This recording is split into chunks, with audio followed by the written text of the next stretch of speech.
नमस्कार दोस्तों, स्वागत है आपका हमारे official YouTube channel GS by नियस सर में। कैसे हैं आप सब? मैं उम्मीद करता हूं स्वस्थ होंगे, मस्त होंगे, अपनी तैयारी में व्यस्त होंगे। बट आज की जो क्लास है मूल रूप से TGT PGT कला को निरूपित है और टेस्ट पेपर 18 है। टेस्ट पेपर 18 में भी 20 क्वेश्चंस लिए गए हैं, जैसे कि प्रत्येक टेस्ट पेपर में लिए जाते हैं। कितने क्वेश्चंस आप लोगों के सही जाते हैं कमेंट के माध्यम से ज़रूर बताइएगा। नई शिक्षक भर्ती आ चुकी है, 148 पदों पर नोटिफिकेशन है। मैं जानता हूँ सभी का फॉर्म लगभग भर गया होगा। अब भी अगर कोई महाशय बैठे हों तो लोग अपना फॉर्म ज़रूर फिलअप कर लें बेटा। और आज के इस वीडियो में 20 महत्वपूर्ण क्वेश्चनों को हम लोग देखने का प्रयास करते हैं। आइए, पहला क्वेश्चन है, देवलालीकर से हुसैन ने कहाँ पेंटिंग की शिक्षा प्राप्त की थी? मकबूल फ़िदा हुसैन के बारे में क्वेश्चन है। मकबूल फ़िदा हुसैन ने देवलालीकर से कहाँ हुसैन की शिक्षा प्राप्त की? मुंबई में, जयपुर में, इंदौर में या फिर पुणे में? राइट आंसर किसके साथ जाएगा बेटा? तो देवलालीकर से हुसैन ने कहाँ पेंटिंग की शिक्षा ग्रहण की? राइट आंसर किसके साथ जाएगा? तो इंदौर के साथ जाएगा। राइट आंसर सी के साथ बन रहा है। सी इज़ द राइट आंसर, यानी Indore is the right answer. Next, प्रश्न संख्या 2 की बात करते हैं। 2 में कहा गया है, लोक कला और बसोहली शैली। लोक कला और बसोहली शैली से प्रभावित कलाकार कौन थे? सैलोज मुखर्जी थे, मातिस थे, MF हुसैन थे या फिर छितेंद्रनाथ मजूमदार थे? तो बेटा, लोक कला और बसोहली शैली से जो प्रभावित कलाकार रहे हैं उनका नाम रहा है सैलोज मुखर्जी। सैलोज मुखर्जी, यानी ये इज़ द राइट आंसर बन रहा है। नेक्स्ट, प्रश्न संख्या 3 की बात करते हैं। 3 में कहा गया, समरेंद्रनाथ गुप्ता का जन्म कहाँ और कब होता है? तो समरेंद्रनाथ गुप्ता का जन्म कहाँ हुआ है?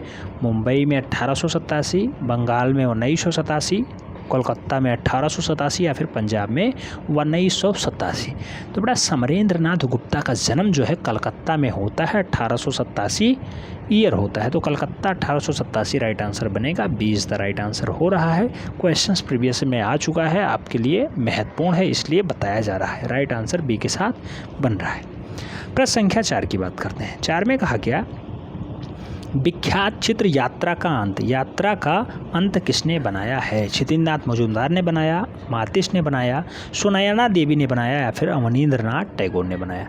तो बेटा, यात्रा का अंत चित्रित करने का काम अवनींद्रनाथ टैगोर का रहा है, जिसे हम लोग अवनी बाबू के नाम से जानते हैं। राइट आंसर सी के साथ बन रहा है।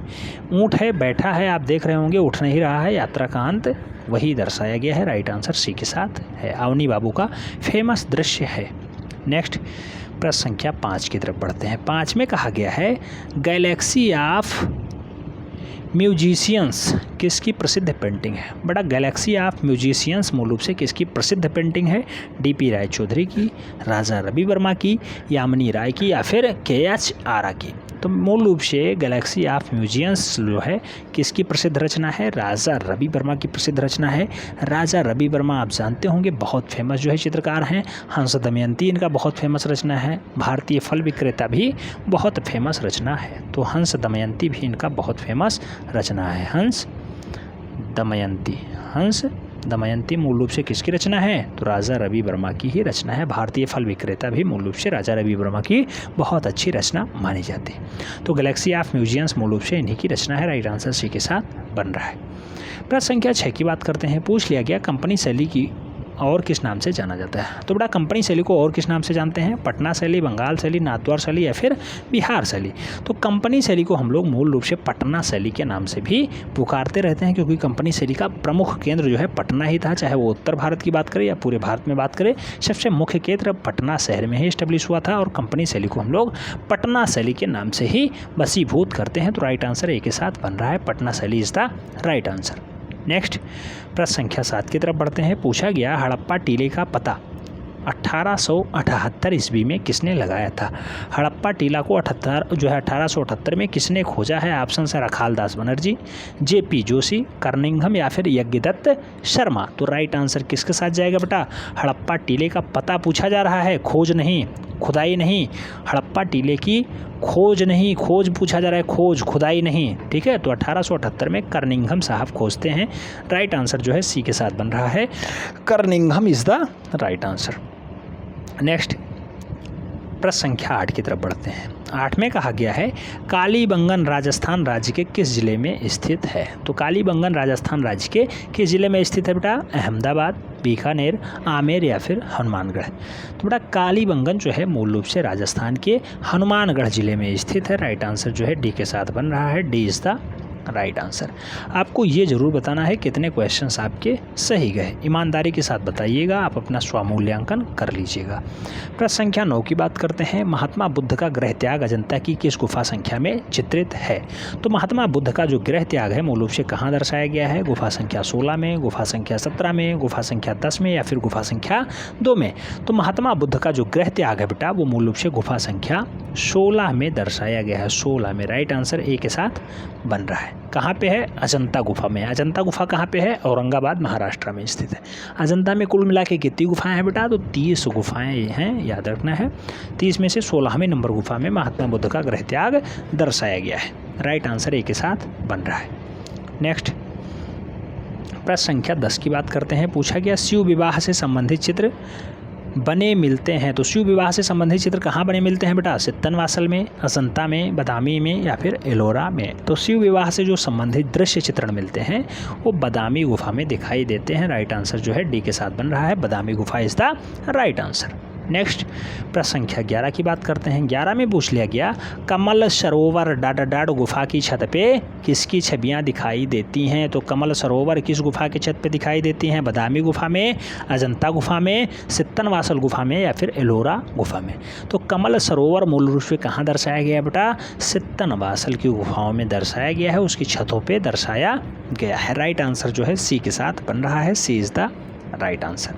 नेक्स्ट प्रश्न संख्या 12 की बात करते हैं। 12 में पूछा गया है विजय स्तंभ का वास्तुकार था, विजय स्तंभ को किसने बनाया है? सुधीर जैता ने, संगीत राज ने, जगत सिंह ने या फिर साहब दीन ने? तो विजय स्तंभ का वास्तुकार पूछा गया है बेटा, आप जानते होंगे इसका सूत्रधार कौन है? तो सूत्रधर जैता है। विजय स्तंभ को बनाने का काम सूत्रधर जैता का रहा है। राइट आंसर ए के साथ बन रहा है। विजय स्तंभ कब बना है बेटा? तो 1448 में बना है, ये भी डाटा पूछा गया है। 1448 में विजय स्तंभ बना है। चित्तौड़ के किले में राणा कुंभा के कहने पे बनवाया गया था, चित्तौड़ के किले में, याद रखना है। अच्छा, इसकी हाइट कितनी है? तो हाइट भी पूछा गया है, 122 फीट है। 122 फीट, 122 फीट को अगर हम लोग मीटर में नापें तो 37.19 मीटर आता है। 37.19 मीटर मूल रूप से मीटर में इतना है, और अगर फिट में बात करें तो 122 फीट है। याद रखना है किसको समर्पित है? तो ये भगवान विष्णु को समर्पित है, मूल रूप से चित्तौड़गढ़ में स्थित है। विजय स्तंभ इसका नाम है और सूत्रधार जैता मूल रूप से इसे बनाता है, तो भगवान विष्णु को समर्पित है। राइट आंसर ए के साथ बन रहा है। इतना पॉइंट आपको लिख लेना है इसके साथ। प्रश्न संख्या 13 की बात करते हैं। पूछ लिया गया जोधपुर शहर को 1459 ईस्वी में किसने एस्टेब्लिश किया था, किसने स्थापित किया था? राज सिंह, जगत सिंह, भीम सिंह या फिर राव जोधा? तो बड़ा जोधपुर शहर को स्थापित करने का काम जो रहा है राव जोधा का रहा है। जोधपुर शहर को 1459 में राव जोधा ने जो है स्थापित किया था। कब किया था? 1459 में। 1459 ने मूल रूप से जोधपुर शहर को एस्टेब्लिश किया गया है राव जोधा के द्वारा। राइट आंसर डी बन रहा है। प्रश्न संख्या 14 की बात करते हैं। 14 में कहा गया है भागवत पुराण में किसकी कहानी है? भागवत पुराण में किसकी कहानी है? राम की, कृष्ण की, बौद्ध की, शिव की? तो भागवत पुराण में मूल रूप से बेटा भगवान श्री कृष्ण की कहानी है। राइट आंसर जो है बी के साथ बन रहा है, B is the right answer.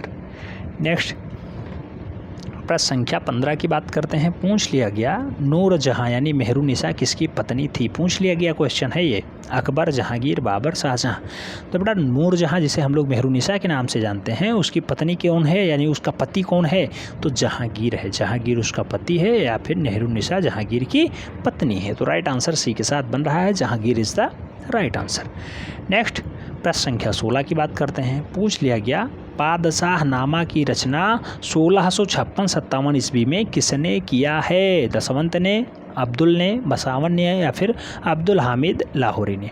तो पादशाहनामा की रचना आपको याद रखनी है 1657 में हुआ है, 56-57 में। और इसकी रचना किसने की है बेटा? तो अब्दुल हामिद लाहौरी ने मूल रूप से पादशाहनामा को लिखा है। Abdul Hamid Lahori. Right answer D के साथ बन रहा है। नेक्स्ट प्रश्न संख्या 17 की बात करते हैं। पूछा गया माखन चोर प्रसिद्ध चित्र किस शैली का है? तो माखन चोर प्रसिद्ध चित्र जो है मूल रूप से कौन सी शैली का है बेटा? बूंदी शैली का, बसोहली शैली का, अलवर शैली का या फिर राजस्थानी शैली का? तो माखन चोर जो फेमस चित्र है वो मूल रूप से कौन सी शैली का है? बसोहली शैली का है। बसोहली शैली राइट आंसर बनेगा। माखन चोर बसोहली शैली का अच्छा चित्रण है। राइट आंसर सी बन रहा है।